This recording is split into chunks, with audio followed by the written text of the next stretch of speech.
Hello everyone. तो हम लोग जो इस लेक्चर में बात करेंगे ना, वो किसकी बात करेंगे? Pure rotational spectra of rigid rotor diatomic molecule. ठीक है, उसकी चर्चा हम लोग इस लेक्चर में करेंगे। देखो, pure rotational spectra of rigid rotor diatomic molecule. ठीक है, इसके बारे में हम लोग पढ़ेंगे। ठीक है, अभी बताते हैं हम लोग कि प्योर रोटेशनल और रिजिड रोटर का क्या मतलब होता है। ठीक है, देखो हम लोगों ने इससे पहले वाले लेक्चर में यही तो पढ़ा है, एक बॉर्न ओपन हैमर अप्रोक्सीमेशन पढ़ा था। वो क्या कहता है? वो यही तो कहता था कि जो भी हमारा मॉलिक्यूल है उसकी जो टोटल एनर्जी होती है वो किसके बराबर होती है? Rotational energy plus vibrational energy plus electronic energy के सम के बराबर होता है। यही बोला था, बॉर्न ओपन हैमर अप्रोक्सीमेशन है। बॉर्न और ओपन दो अलग अलग साइंटिस्ट थे, दोनों ने मिलकर बताया कि कोई भी मॉलिक्यूल है उसकी टोटल एनर्जी क्या होती है? रोटेशनल एनर्जी, वाइब्रेशनल एनर्जी और इलेक्ट्रॉनिक एनर्जी के सम के बराबर होती है। अब देखो, तीनों ही एनर्जी क्या होती है? एक दूसरे पर इंडिपेंडेंट होती है। कोई भी एनर्जी जो है ना वो डिपेंड नहीं करती एक दूसरे के ऊपर, इंडिपेंडेंट होती है, क्योंकि इनका क्या होता है? मैग्नीट्यूड ऑर्डर जो होता है एनर्जी का वो बहुत ज्यादा हाई होता है। इतनी बात हम लोगों ने इससे पहले वाले लेक्चर में बात कर ली थी। अब एक बात बताओ, कोई मॉलिक्यूल हमारा रोटेट कर रहा है तो उस दौरान क्या होंगे? वाइब्रेशनल एनर्जी और इलेक्ट्रॉनिक एनर्जी को क्या करके चलेंगे? नेग्लेक्ट करके चलेंगे। ये मॉलिक्यूल है, ये रोटेशन कर रहा है, तो उस दौरान हम लोग क्या बोलेंगे कि सिर्फ हमारा मॉलिक्यूल रोटेट ही कर रहा है। उस दौरान ना तो उसके अंदर कोई वाइब्रेशन हो रहा है, ना ही उसके अंदर क्या हो रहा है? कोई भी इलेक्ट्रॉनिक ट्रांजिशन नहीं हो रहा है। तो उस दौरान दो एनर्जी को हम लोग क्या करके चलेंगे? नेग्लेक्ट करके चलेंगे। अब ये मॉलिक्यूल है, इसके ऊपर हम लोग क्या कर रहे हैं? माइक्रोवेव डाल रहे हैं। इससे क्या हो रहा है? मॉलिक्यूल रोटेट कर रहा है ना, तो हम लोग क्या बोलते हैं कि हमारा मॉलिक्यूल सिर्फ क्या कर रहा है? रोटेशन दिखा रहा है। मॉलिक्यूल क्या कर रहा है? रोटेशन कर रहा है। उसी को क्या बोलते हैं हम लोग? Pure rotational spectra. इतनी सी बात समझ गए? अब देखो, एक टर्म होता है रिजिड रोटर। अभी रिजिड रोटर को हम अभी एक्सप्लेन करेंगे क्या होता है, रिजिड रोटर का मतलब क्या होता है। ठीक है, अब देखो, कोई भी मैं एक मॉलिक्यूल को कंसीडर करके चलता हूं, कंसीडर कोई भी एक डायटोमिक मॉलिक्यूल है उसको कंसीडर करके चलते हैं। HCl टाइप का कोई मॉलिक्यूल है उसको कंसीडर करके चल रहे हैं। HCl भी क्या है? डायटोमिक मॉलिक्यूल है ना। डायटोमिक मॉलिक्यूल होता ही वो है जो दो एटम से मिलकर बनता है।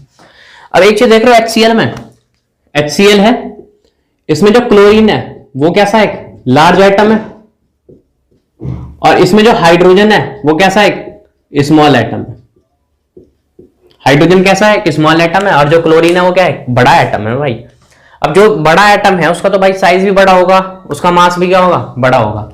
ऐसे ही छोटा एटम है हाइड्रोजन, एटम छोटा है तो उसका मास भी क्या होगा? कम होगा। तो देखो, एक डायग्राम प्लॉट कर रहे हैं यहां पे HCl मॉलिक्यूल का। देखो, ये क्लोरीन मॉलिक्यूल है यहां पर, ये लार्ज एटम है। ठीक है, ये कैसा एटम है? एक ए एटम है। Cl को हम लोग A मान ले रहे हैं और हाइड्रोजन को क्या मान ले रहे हैं? B मान रहे हैं। तो ये क्लोरीन क्या है? एक A एटम है। कैसा है? लार्ज है ये। ठीक, ऐसे देखो, दूसरा एक एटम है, ये स्मॉल एटम है, क्योंकि HCl टाइप के मॉलिक्यूल को हम लोग क्या कर रहे हैं? कंसीडर करके चल रहे हैं डायटोमिक मॉलिक्यूल को। ये एक B एटम है। वो जो B एटम है कैसा एटम है? एक स्मॉल एटम है, मतलब छोटा एटम है। ठीक है, अब ये जो एक लार्ज एटम है इसका जो मास है वो कितना है? Ma। ठीक है, और ये जो एक स्मॉल एटम है उसका मास कितना है? Mb। इतनी सी बात समझिए।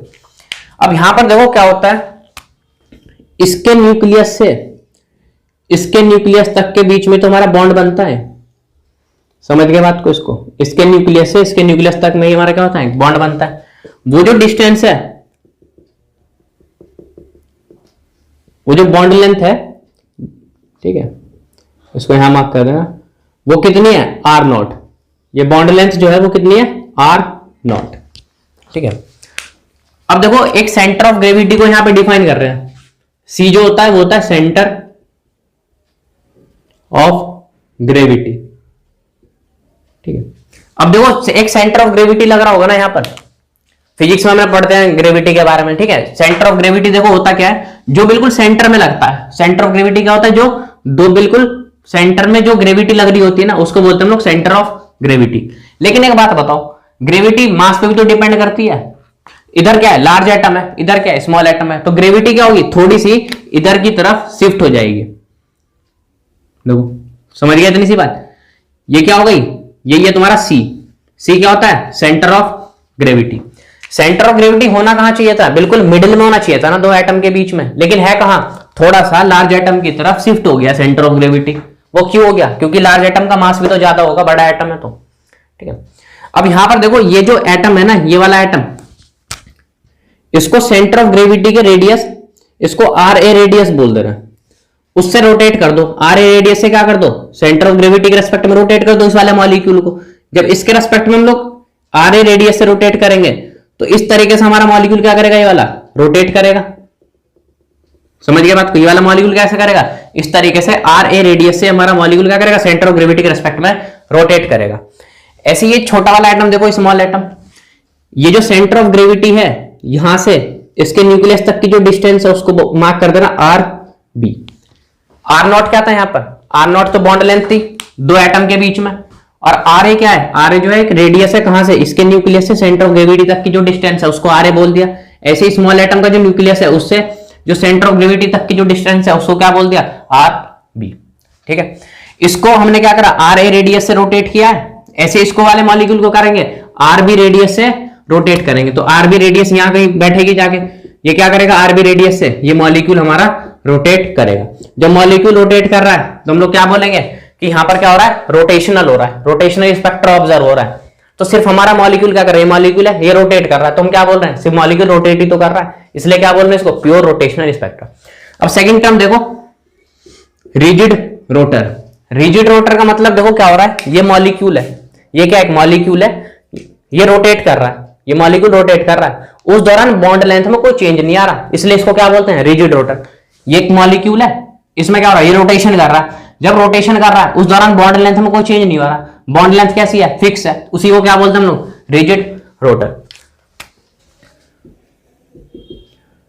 तो रिजिड रोटर का मतलब ध्यान रखना, जब हमारा मॉलिक्यूल क्या कर रहा है, रोटेट कर रहा है, तो बॉन्ड लेंथ क्या है, फिक्स है।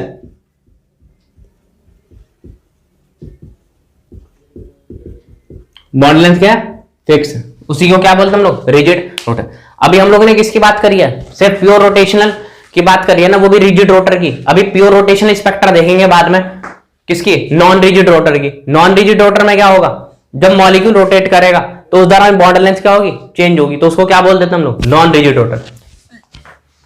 इस दो टर्म को ध्यान रखना, रिजिड रोटर और non rigid rotor. Rigid rotor में बॉन्ड लेंथ फिक्स रहेगी, रोटेशन के दौरान बॉन्ड लेंथ में कोई चेंज नहीं आएगा, लेकिन नॉन रिजिड रोटर में क्या होता है, बॉन्ड लेंथ में चेंज आएगा। इतनी सी बात समझे। अब देखो यहां से एक रिलेशन तैयार कर रहे हैं, उस रिलेशन को डेरिवेशन अभी करेंगे वहां से, फिर रिड्यूस मास निकालेंगे, ठीक है, फिर एनर्जी वगैरह निकालते हैं, सारा डेरिवेशन देखेंगे अभी। तो यहां से देखो एक रिलेशन आ रहा है, इसको दोबारा प्लॉट नहीं करेंगे डायग्राम को। यहां से देखो रिलेशन क्या आ रहा है, आर नॉट है ये आर नॉट क्या है, बॉन्ड लेंथ ही तो है, वो देखो किसके सम के बराबर आ रहा है, वो देखो R A plus R B के बराबर नहीं है। ये वाला रिलेशन ध्यान रखना, भी यूज करेंगे इसको, ठीक है, कि जो आर नॉट है वो किसके सम के बराबर है, R A plus R B के सम के बराबर है। और आर नॉट क्या है, आर नॉट होती है बॉन्ड लेंथ दो एटम के बीच की, ठीक।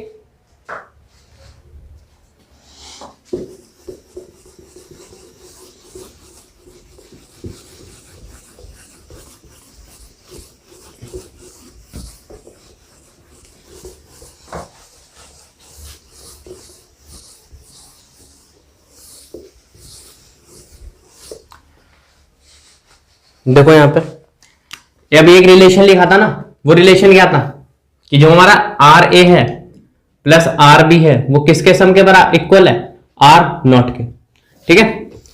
अब देखो एक चीज होती है principal of movements, principal of movements. अभी बताते हैं प्रिंसिपल ऑफ मूवमेंट्स क्या होता है। देखो रफली इस डायग्राम को प्लॉट कर रहे हैं, एक लार्ज एटम है और एक क्या है, स्मॉल एटम है। इसके न्यूक्लियस से इसके न्यूक्लियस तक की जो डिस्टेंस थी वो क्या थी, बॉन्ड लेंथ थी, जिसको क्या बोल दिया हम लोगों ने, आर नॉट, ठीक है, उसको क्या बोल दिया, आर नॉट। यहां पर क्या होता है, एक सेंटर ऑफ ग्रेविटी होती है, यहां से यहां तक कितना होता है, आर ए, और यहां से यहां तक कितना है आर बी।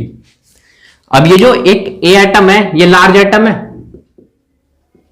लार्ज एटम है, और ये जो एक बी एटम है ये कैसा है एक स्मॉल एटम जिसका मास कितना है एम बी। बी एटम का मास एम बी और लार्ज एटम का मास कितना है एम ए।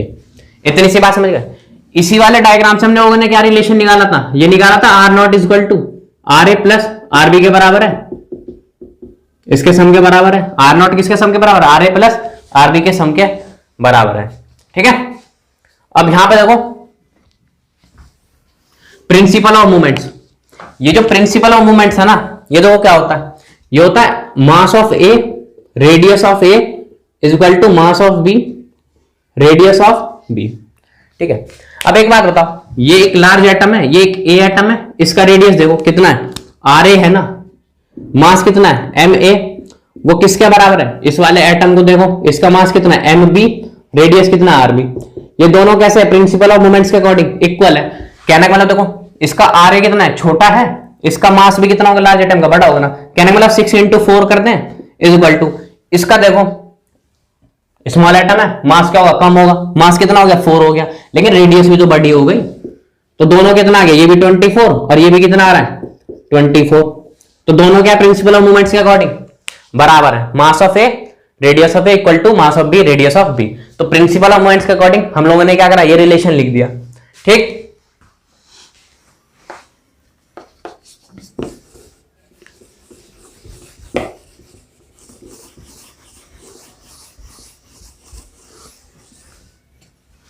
अब इसके बाद देखो यहां पर जो R A plus R B कितना है आर नॉट है, यहां से आर ए की वैल्यू निकाल दो।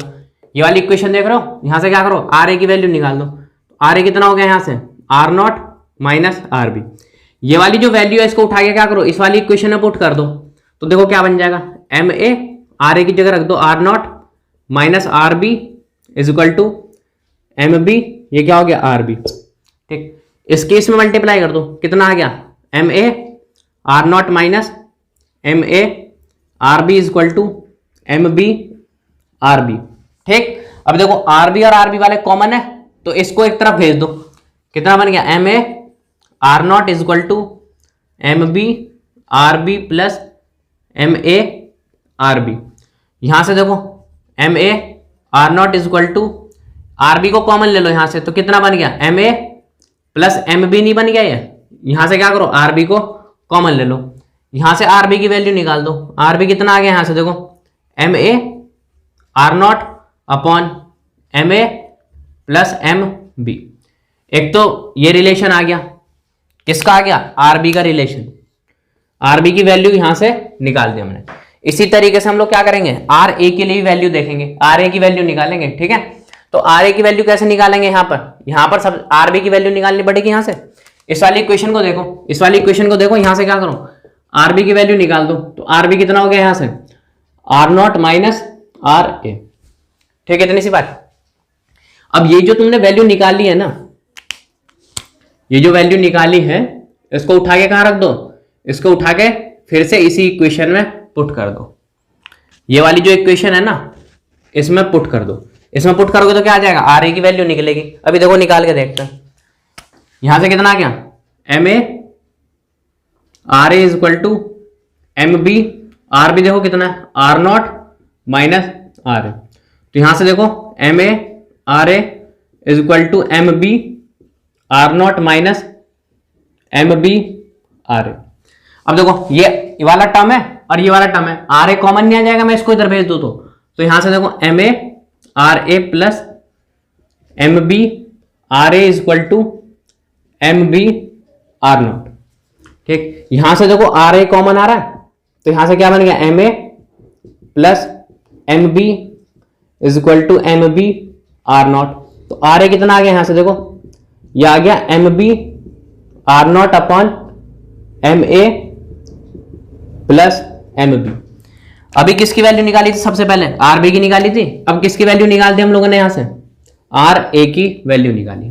ठीक है, उसके बाद देखो बात करते हैं हम लोग moment of inertia. Now moment of inertia, देखो मोमेंट ऑफ इनर्शिया क्या होता है कभी तुमने फिजिक्स में पढ़ा होगा।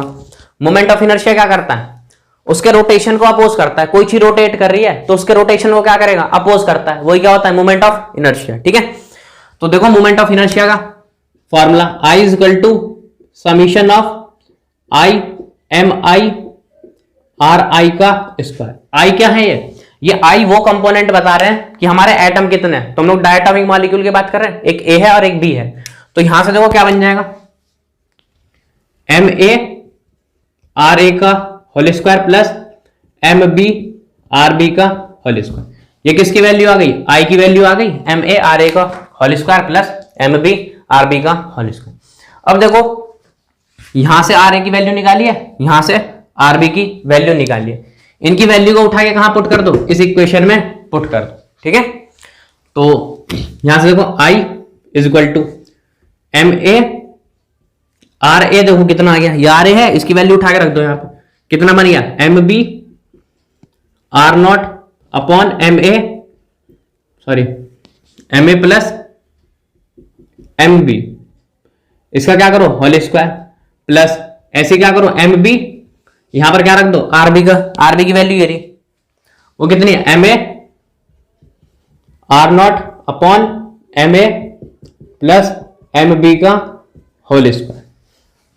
ठीक है, अब देखो यहां से इसके होल स्क्वायर को ओपन कर दो तो कितना आ गया, I is equal to M A, ये कितना बन गया, एम बी का whole square R not square upon M A plus M B का, यहां पर क्या आ गया whole square plus M B, इसके होल स्क्वायर को ओपन कर दो, देखो क्या आ जाएगा, एम ए का होल स्क्वायर आर नॉट का whole square upon M A plus M B का होल स्क्वायर। ठीक है, अब देखो ये जो इक्वेशन है, ऊपर से एम ए एम बी, यहां से M A M B common निकालते हैं, R not square, M A M B R not square common आ जाएगा इस इक्वेशन में से। तो देखो क्या आ गया, I is equal to M A M B R not square common ले लो। ठीक है, फिर देखो क्या बच जाएगा, यहां से एम बी कॉमन निकाला है तो क्या बच जाएगा, एम बी, यहां से देखो प्लस एम ए बच जाएगा इस वाली इक्वेशन से। नीचे कितना आ गया, M A plus M B का होल स्क्वायर। इससे देखो एक टर्म कैंसिल नहीं हो गई है, तो यहां से आई कितना आ गया, आई आ गया यहां से M A M B R not square upon M A plus M B. ठीक है, यहां से देखो इतना समझ गए। उसका देखो ये वाली जो ये रफ कर रहे हैं हम लोग। ठीक है,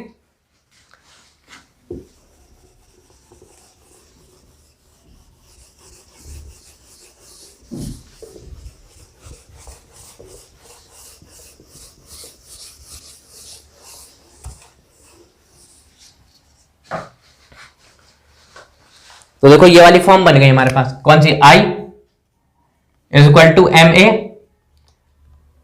M B upon M A plus M B, ये वाली फॉर्म बन गई। और आर नॉट स्क्वायर को बाहर ले लो। ठीक है, अब यहां पर देखो I क्या हो गया, I इज इक्वल टू इस वाली जो टर्म है इसको न्यू से रिप्रेजेंट कर दे रहे हैं। ये जो पूरी टर्म है ना, कौन सी वाली, M A M B upon M A plus M B वाली नीचे जो है, इस पूरे टर्म को क्या बोलते हैं, न्यू से रिप्रेजेंट कर रहे हैं। ठीक है, ये बता रहे हैं न्यू क्या होता है। यहां पे क्या हो गया, आर नॉट स्क्वायर। देखो ये जो न्यू है वो होता है reduce mass, nu is reduced mass. ठीक है, रिड्यूस मास कभी फिजिक्स में पढ़ा होगा, क्वांटम चैप्टर पढ़ते हैं, केमिस्ट्री में भी होता है क्वांटम और फिजिक्स में भी क्वांटम है। ठीक है, तो रिड्यूस मास क्या होता है, कोई भी दो बॉडी प्रॉब्लम है वो क्या हो रही है, एक सिंगल बॉडी प्रॉब्लम में कन्वर्ट हो रही है, उसको क्या बोलते हैं हम लोग, रिड्यूस मास। तो यूनिवर्सिटी वगैरह के एग्जाम में क्या होता है, कभी कभी न्यू की वैल्यू कंपटीशन में पूछ लेते हैं क्या होती है, तो न्यू की वैल्यू कितनी आ गई, M A M B upon M A plus M B. इस फॉर्म को ध्यान रखना, कभी कभी कंपटीशन में पूछ लेता है, रिड्यूस मास का फॉर्मूला ही पूछ लेता है, या यूनिवर्सिटी वगैरह के एग्जाम में भी क्या करते हैं, ऑप्शन में टिक करने के लिए आ जाएगा थर्ड ईयर के एग्जाम में कि रिड्यूस मास का फॉर्मूला क्या होता है, ये फॉर्मूला होता है उसका। ठीक है, अब नेक्स्ट देखो यहां से ये हो गया, इसको रफ कर रहे हैं।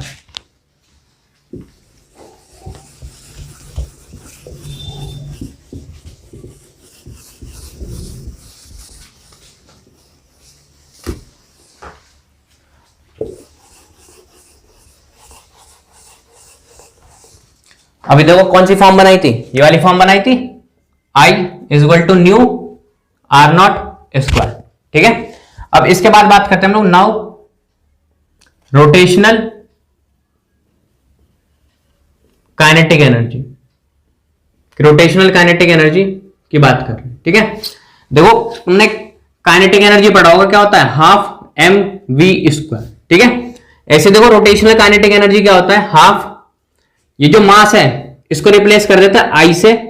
ठीक है, और जो वी है इसको रिप्लेस कर देते हैं ओमेगा स्क्वायर से। एम की जगह क्या ला रहे हैं, आई, और वी की जगह क्या लेके आ रहे हैं, ओमेगा।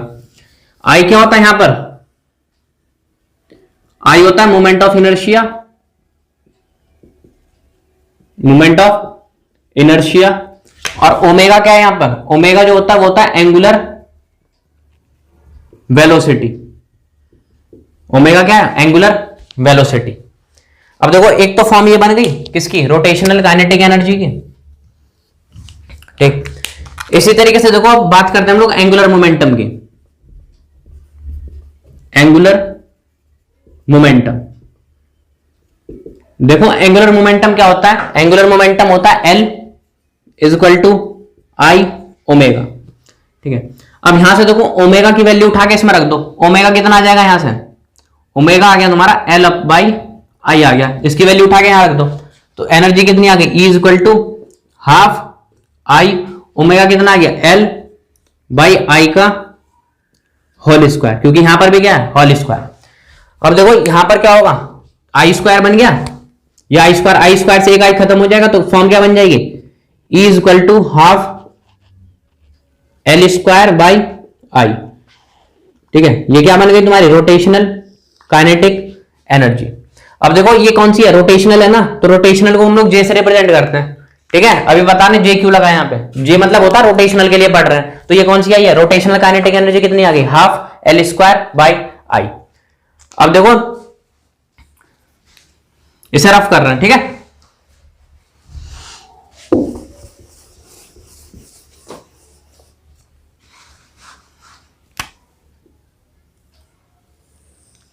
अब देखो according to quantum chemistry, according to quantum के अकॉर्डिंग देखो एक इक्वेशन आती है, L square psi is equal to J plus one H cut square, ये क्या आ गया, साइन। ठीक है, यहां पर देखो ये जो जे होता है, वेयर जे इज, ये होता है रोटेशनल क्वांटम नंबर, जे क्या होता है, रोटेशनल क्वांटम नंबर। समझ गए बात को, जे की जो वैल्यू होती है वो क्या होती है, 0 1 2 3 कुछ भी हो सकती। ठीक, अब देखो यहां पे ये जो एल स्क्वायर है इसकी वैल्यू यहां रख दो उठा के, तो ई जे कितना आ गया। अब समझ गए जे क्या होता है, जे जो होता है वो रोटेशनल को एक्सप्लेन करता है, किसको, जे रोटेशनल क्वांटम नंबर को रिप्रेजेंट करता है। तो अब क्या होगा, ई J equal to half L, देखो एल स्क्वायर कितना आ गया, जे प्लस वन, यहां कितना आ गया, एच कट स्क्वायर, और नीचे कितना आ जाएगा, ये आई आ जाएगा। ठीक, अब देखो जो भी हम लोग स्पेक्ट्रोस्कोपी पढ़ रहे हैं, वो जो एनर्जी पढ़ते हैं ना, वो हम लोग वेव नंबर की टर्म में पढ़ते हैं, इसको सुनते ना। यहाँ पे थोड़ा पेचीदा सा है मामला, ठीक है, उसको भी एक्सप्लेन करते हैं क्या सिस्टम है ये। ध्यान रखना एक बात कि जब भी हम फिजिकल स्पेक्ट्रोस्कोपी पढ़ रहे हैं, रोटेशनल स्पेक्ट्रोस्कोपी पढ़ रहे हैं, तो एनर्जी को किसके टर्म में पढ़ेंगे, फिजिकल स्पेक्ट्रोस्कोपी को वेव नंबर्स की टर्म में पढ़ते हैं। अब देखो वेव नंबर की टर्म में का क्या है, ये पेचीदा सा फंस रहा है। ठीक है, तो देखो एनर्जी क्या होती है, यही तो होती है hc by lambda, rotational energy है। ठीक है, ये कितनी होगी, hc बाई लैम्डा। अब एक चीज देखो, वेव नंबर यही तो होता है, वो क्या होता है, 1 by lambda, reciprocal of wavelength, ये क्या होता है, वेव नंबर। अब यहां पे देखो, और जो हम इसको क्या करें, ये वाली इक्वेशन देख रहे हो, इस वाली इक्वेशन को देखो इस तरीके से लिख दें, ej बाई hc को यहां भेज दो, ये कितना बन गया, 1 अपॉन लैम्डा बन गया। यहां से hc को क्या करा, इधर नीचे भेज दिया 1 अपॉन लैम्डा, ये जो 1 अपॉन लैम्डा ये क्या है, वेव नंबर। ठीक है, तो जब भी हम कोई एनर्जी है, रोटेशनल एनर्जी है, उसको hc से डिवाइड कर देंगे तो किस में कन्वर्ट हो जाएगा, वेव नंबर में कन्वर्ट हो जाएगा। और जो भी एनर्जी पढ़ते हैं फिजिकल स्पेक्ट्रोस्कोपी में, वो हम लोग वेव नंबर की टर्म में पढ़ेंगे। या फिर इसको इस तरीके से रिप्रेजेंट करते हैं, या फिर कहीं पर एप्सिलॉन जे। तो हम लोग जो यूनिट यूज करेंगे वो क्या करेंगे, एप्सिलॉन जे। तो एप्सिलॉन जे क्या है, एनर्जी को बता रहा है, लेकिन वो एनर्जी किसके टर्म में, वेव नंबर के टर्म में पढ़ेंगे। वैसे वेव नंबर होता क्या है, वेव नंबर होता है जैसे ये वेव है, इस तरीके से वेव है, तो 1 सेंटीमीटर के अंदर, 1 सेंटीमीटर में कितने नंबर ऑफ वेवलेंथ आ रही है, उसी को क्या बोलते हैं हम लोग, वेव नंबर। ठीक है, उसके बाद देखो यहां पे हमने क्या देखा, रोटेशनल एनर्जी देखी, कितना आ गया 1/2 J J plus 1 H cut square by I. अब यहां पर देखो एक चीज, ये जो एच कट है इसकी वैल्यू होती है h/2 पाई। ठीक है, तो मुझे किस में कन्वर्ट करना पड़ेगा, रोटेशनल एनर्जी है, उसको किसकी टर्म में पढ़ते हैं हम लोग, स्पेक्ट्रोस्कोपी में, फिजिकल स्पेक्ट्रोस्कोपी में वेव नंबर के टर्म में पढ़ेंगे। उसके लिए हमें क्या करना पड़ेगा, ये है, उसको वेव एनर्जी दे रखी है, उसको किससे डिवाइड करेंगे, hc से डिवाइड कर देंगे, तो किस में कन्वर्ट हो जाएगी, वो वेव नंबर के टर्म में एनर्जी कन्वर्ट हो जाएगी। अब ये वाली फॉर्म देखो है, इसको हम लोग क्या निकालेंगे, एप्सिलॉन जे की वैल्यू निकालेंगे, या फिर बोले वेव नंबर के टर्म में एनर्जी क्या होगी, EJ बाई HC। जो रोटेशनल एनर्जी उसको क्या करेंगे, HC से डिवाइड लगा देंगे। ठीक, अब देखो यहां पे H कट की यहां से वैल्यू रख देंगे, क्या आ जाएगी, h/2 पर यहां रख दो, तो ये बन गया तुम्हारा epsilon J is equal to EJ कितना आ गया 1/2 जे जे प्लस 1, और यहां से H कट स्क्वायर रख दो h/2 पाई का होल स्क्वायर, और नीचे कितना आ गया, एक तो HC से डिवाइड लगा रहे हैं और I पहले से ही था यहां पर। ठीक है, I तो ये वाला आ गया, और HC से डिवाइड लगा रहे हैं क्योंकि इसे किसकी टर्म में पढ़ेंगे हम लोग, वेव नंबर की टर्म में पढ़ेंगे। ठीक है, अब देखो यहां से एक H से तो एक H खत्म हो गया, तो देखो एप्सिलॉन जे कितना आ गया, एप्सिलॉन जे आ गया तुम्हारा जे जे प्लस 1। ठीक, और ये आ गया नीचे 2 2 जा 4 और 4 2 जा 8, यहां 8 आ गया, और ये पाई स्क्वायर नीचे आ गया, और ये आई सी आ गया, और ऊपर कितना बच गया, H बच गया। ठीक है, इस वाली इक्वेशन को थोड़ा अरेंज कर दूं सही से, तो एप्सिलॉन जे देखो कितना आ गया, H divide by 8 pi square I C, और यहां क्या आ गया, जे जे प्लस 1। इतनी सी बात समझ गए। अब यहां पे देखो एक चीज, ये जो आई है वो क्या है, आई तो अभी पता है हमें, लिख क्या है, मोमेंट ऑफ इनर्शिया है, और सी क्या है यहां पे, सी जो होता है वो क्या होता है, speed of light, speed of light, C क्या है, स्पीड ऑफ लाइट। अब देखो इतने टर्म को देखना, ये वाला जो टर्म है ना इसको बी से रिप्रेजेंट करेंगे अभी, तो देखो एप्सिलॉन जे की वैल्यू कितनी आ गई, is equal to B J J plus 1। ये किसकी वैल्यू आ गई, एप्सिलॉन जे की। ये जो एनर्जी आई है ना इस बार, वो किस में आ गई, सेंटीमीटर इनवर्स में।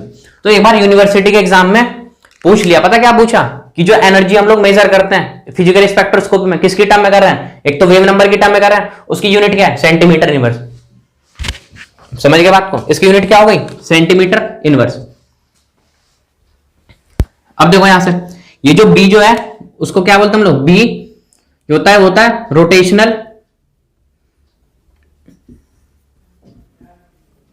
Rotational constant. बी क्या है, रोटेशनल कांस्टेंट, और जे तो अभी बताया था वो क्या होता है, रोटेशनल क्वांटम नंबर। ठीक है,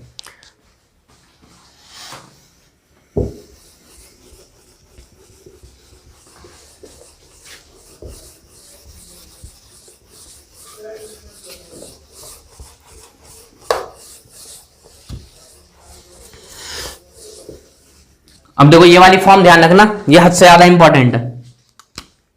ये वाली जो फॉर्म है ना वो हद से ज्यादा इंपॉर्टेंट है। ये वाली फॉर्म कौन सी है, यही तो है, epsilon J is equal to B J, इसको सही से लिख देते हैं यहां पे, epsilon J is equal to B J J plus 1, लेकिन ये एनर्जी किस में है, सेंटीमीटर इनवर्स में। इतनी सी बात ध्यान रखना बस। ठीक है, अब देखो J की वैल्यू डिफरेंट, J क्या होता है, रोटेशनल क्वांटम नंबर, उसकी डिफरेंट वैल्यू रख के देख रहे हैं कि हमारी क्या आ रही है, एप्सिलॉन जे की वैल्यू कितनी आ रही है। और एप्सिलॉन जे क्या बताता है, एनर्जी को तो बता रहा है, लेकिन किसकी टर्म में एनर्जी बता रहा है, वेव नंबर की टर्म में बता रहा है। ठीक है, अब देखो यहां से for J is equal to 0, जब जे इज इक्वल टू 0 है तो उस दौरान एप्सिलॉन जे की वैल्यू देखो कितनी होगी, बी इंटू जे कितना हो गया 0, और यहां जे की वैल्यू 0 यहां रख दो, 0 + 1, तो देखो कितना आ गया, ये पूरी टर्म कितनी आ गई 0, बी देखो यहां से 1 + 0 कितना 1, और ये पूरा कितना आ गया 0 सेंटीमीटर इनवर्स। ठीक है, अब देखो जे इज इक्वल टू 1 की वैल्यू रख के देख रहे हैं, तो एप्सिलॉन जे देखो कितना आ रहा है, वो आ रहा है बी इंटू जे की वैल्यू यहां 1 रख दो, और यहां जे की वैल्यू फिर 1 रख दो +1, तो 1 1 2, ये कितना आ गया 2b सेंटीमीटर इनवर्स। तो देखो यहां से फिर जे की वैल्यू क्या रख रहे हैं 2 रख रहे हैं, तो यहां से एप्सिलॉन जे की वैल्यू निकाल दो, जे की वैल्यू यहां पे 2 रख दो, तो b इंटू 2 और फिर 2 + 1, तो 2 + 3 2 6, ये कितना आ गया 6b सेंटीमीटर इनवर्स। इसी तरीके से देखो j = 3 रख रहे हैं, तो इसमें देखो वैल्यू कितनी आ गई, j की वैल्यू उठा के 3 यहां रख दो, तो b इंटू 3, ये कितना आ गया 3 + 1, 3 और 1 4, और 4 3 कितना हो गया, ये कितना हो गया 12b सेंटीमीटर इनवर्स। ठीक है, अब देखो चाहे j = 4 की वैल्यू रख दो, तो एप्सिलॉन j कितना आ जा रहा है b इंटू 4, j की वैल्यू 4 रखनी है यहां पे, ये कितना आ गया 4 + 1, 4 1 5 4 जा, ये कितना आ गया 20b सेंटीमीटर इनवर्स। इसी तरीके से j की वैल्यू पुट करके चलेंगे, ऐसे एप्सिलॉन j की हमें वैल्यू मिलती रहेगी। ठीक है, अब देखो इसी के बेसिस पर ना हम लोग एक सिलेक्शन रूल पढ़ेंगे। सिलेक्शन रूल मतलब कहने का मतलब अभी स्पेक्ट्रम देखेंगे, ये सारी चीजें ध्यान रखना, इनकी वैल्यू ध्यान रखना कि हमने j की वैल्यू क्या रखी है, तो कितना है 0b सेंटीमीटर इनवर्स। इसके बेस हम लोग स्पेक्ट्रम की बात करते हैं, और वहीं से क्या करेंगे सिलेक्शन रूल पढ़ेंगे। सिलेक्शन रूल की वैल्यू ध्यान रखना कि रोटेशन स्पेक्ट्रा के लिए आती है, ये पूछ लेते हैं, इंपॉर्टेंट है।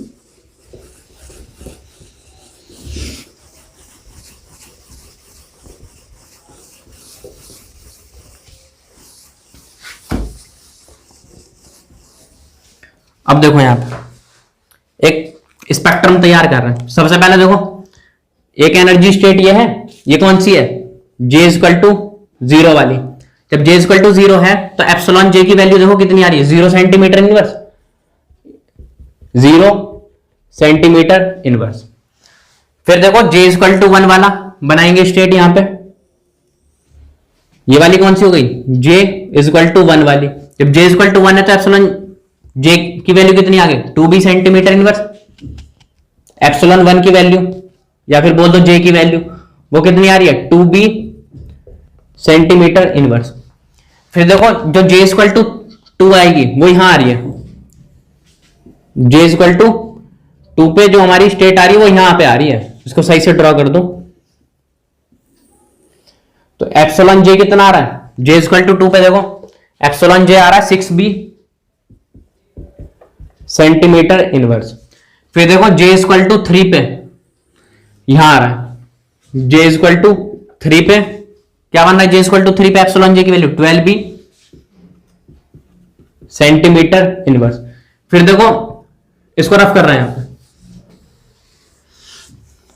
अब देखो J = 4 कहीं यहां बन रहा है, J = 4, J = 4 पे देखो जो वैल्यू आ रही है वो कितनी आ रही है 20b सेंटीमीटर इनवर्स। ठीक है, अब देखो जो J = 0 है इसको बोलते हैं हम लोग ग्राउंड स्टेट। J = 0 वाले को क्या बोलते हैं ग्राउंड स्टेट। फिर J = 1 जो है इसको बोलते हैं हम लोग फर्स्ट एक्साइटेड स्टेट। फिर देखो J = 2 है इसको क्या बोलते हैं हम लोग सेकंड एक्साइटेड स्टेट। फिर इसी तरीके से J = 3 है इसको बोलते हैं हम लोग third excited state.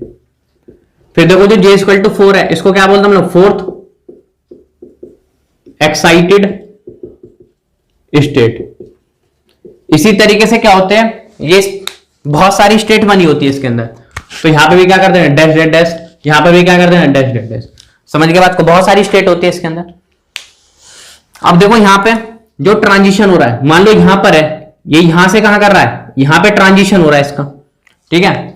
J equal to 0 में है मॉलिक्यूल, वो ट्रांजिशन होकर कहां जा रहा है, J इक्वल टू 1 पे जा रहा है। इसी तरीके से J इक्वल टू 1 है, वहां से कहां जा रहा है, J equal to 2 second excited state में।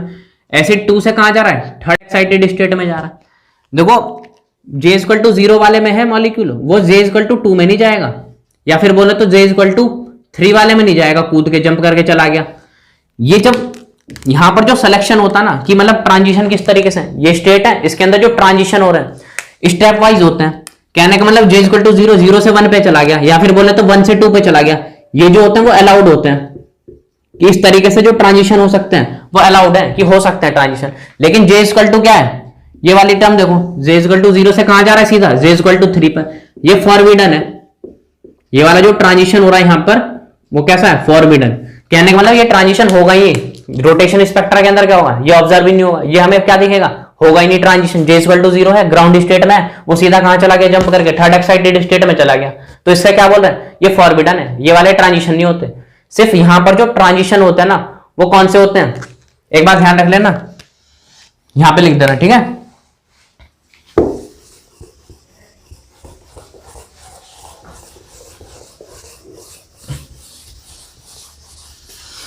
देखो इतना तो हमें पता चल गया कि J इक्वल टू 0 से 1 जा रहा है, 1 से 2 पे जा हो सकता है ट्रांजिशन, 2 से कहां हो सकता है, 3 पे हो सकता है। वो सब ट्रांजिशन कैसे है, अलाउड ट्रांजिशन है कि हो सकता है। लेकिन J equal to 0 ground state पर है, वो सीधा जंप करके कहां चला गया, थर्ड एक्साइटेड स्टेट पर। ये कैसा है ट्रांजिशन, फॉरबिडन है। फॉरबिडन मतलब ये होगा ही नहीं ट्रांजिशन। तो देखो कौन से ट्रांजिशन होंगे कौन से नहीं होंगे, उसके लिए हम लोग देखो क्या पढ़ते हैं, ट्रांजिशन होंगे कि नहीं होंगे, उसके लिए सिलेक्शन रूल पढ़ते हैं, सिलेक्शन रूल पढ़ते हैं, ठीक है। ठीक है, अब देखो ये जो सिलेक्शन रूल पढ़ने का रीजन क्या है, सिलेक्शन रूल यही तो बताएगा कि तुम्हारा ट्रांजिशन होगा या फिर नहीं होगा। तो रोटेशनल स्पेक्ट्रा के लिए, जो रिजिड रोटर के लिए जो सिलेक्शन रूल आता है ना, वो आता है delta J is equal to +-1। यही तुम्हारा सिलेक्शन रूल है, ये क्या है तुम्हारा सिलेक्शन रूल है, ठीक है। अब देखो ये जो +1 है ना, जब तुम्हारी डेल्टा J की वैल्यू क्या आ रही है, +1 आ रही है, इसका मतलब है +1 का मतलब एब्जॉर्प्शन हो रहा है। क्या हो रहा है, एब्जॉर्प्शन हो रहा है। लेकिन जब तुम्हें डेल्टा J की वैल्यू नेगेटिव आ रही है तो इसका मतलब क्या है, तुम्हारा एमिशन हो रहा है, ठीक है। अब यहां पे देखो ये +-1 पता है सिलेक्शन रूल क्यों आया इसके अंदर, रोटेशनल स्पेक्ट्रा के अंदर। +1 की मतलब एक यूनिटी ट्रांजिशन होगा, कहने का मतलब ग्राउंड स्टेट है, उससे पहली वाली जो एक्साइटेड स्टेट होगी वहीं पर जाएगा। 1 यूनिटी तो बढ़ रहा है, ऊपर जा रहा है, एब्जॉर्प्शन होने के बाद क्या रहा है, 1 यूनिट है तो चेंज आ रहा है। या फिर एमिशन की बात करें, मान लो यहां पर है तुम्हारा थर्ड एक्साइटेड स्टेट में, एमिशन होकर आएगा भी तो आएगा कहां पे आएगा, सेकंड एक्साइटेड स्टेट में आएगा। क्योंकि देखो यहां पे सिलेक्शन रूल क्या है, +-1 है, या तो 1 यूनिट क्या होगा, बढ़ेगा ऊपर जाएगा, या 1 यूनिट क्या होगा, डिक्रीज आएगा। कभी ऐसा नहीं हो सकता कि यहां से सीधा जंप करके कहां चला गया, तुम्हारी फर्स्ट एक्साइटेड स्टेट में चला गया। ये वाला जो ट्रांजिशन है वो कैसा है, अलाउड है। लेकिन ये वाला जो ट्रांजिशन है वो कैसा है, फॉरबिडन है, ये ट्रांजिशन होते ही नहीं है। क्योंकि सिलेक्शन रूल ये कहता है 1 यूनिट का ही चेंज आएगा, या तो 1 यूनिट क्या होगा, बढ़ेगा, या 1 यूनिट क्या होगा, डिक्रीज करेगा, ठीक है। तो ये तुम्हारा प्योर रोटेशनल स्पेक्ट्रा था जिसके अंदर सिलेक्शन रूल पे है, ठीक है। सिलेक्शन रूल ध्यान रखना, कभी कभी पूछ लेते हैं, कंपटीशन में पूछ रहे हैं, यूनिवर्सिटी के एग्जाम में पूछ लेते हैं कि सिलेक्शन रूल क्या होता है प्योर रोटेशनल स्पेक्ट्रा के लिए। तो क्या ये होता है इसके लिए, डेल्टा J क्या होना चाहिए, +-1। +1 मतलब एब्जॉर्प्शन हो रहा है, यहां से यहां जा रहा है, ऊपर एब्जॉर्ब करके। और जो तुम्हारा पहले से ही थर्ड एक्साइटेड स्टेट में पड़ा हुआ एक्साइटेड स्टेट में, वो एमिशन करके क्या आ रहा है, नीचे आ रहा है ग्राउंड लेवल पे, या फिर बोले सेकंड एक्साइटेड अपने से लोअर एनर्जी स्टेट में आ रहा है। तो वहां पे क्या होगा, 1 यूनिट का ही नीचे आएगा। ऐसा नहीं है कि ऊपर से कहां आ जाएगा, सीधा नीचे आ जाएगा, ठीक है। ये सब ध्यान रखना, इंपॉर्टेंट है सबका सब जितना पढ़ा है।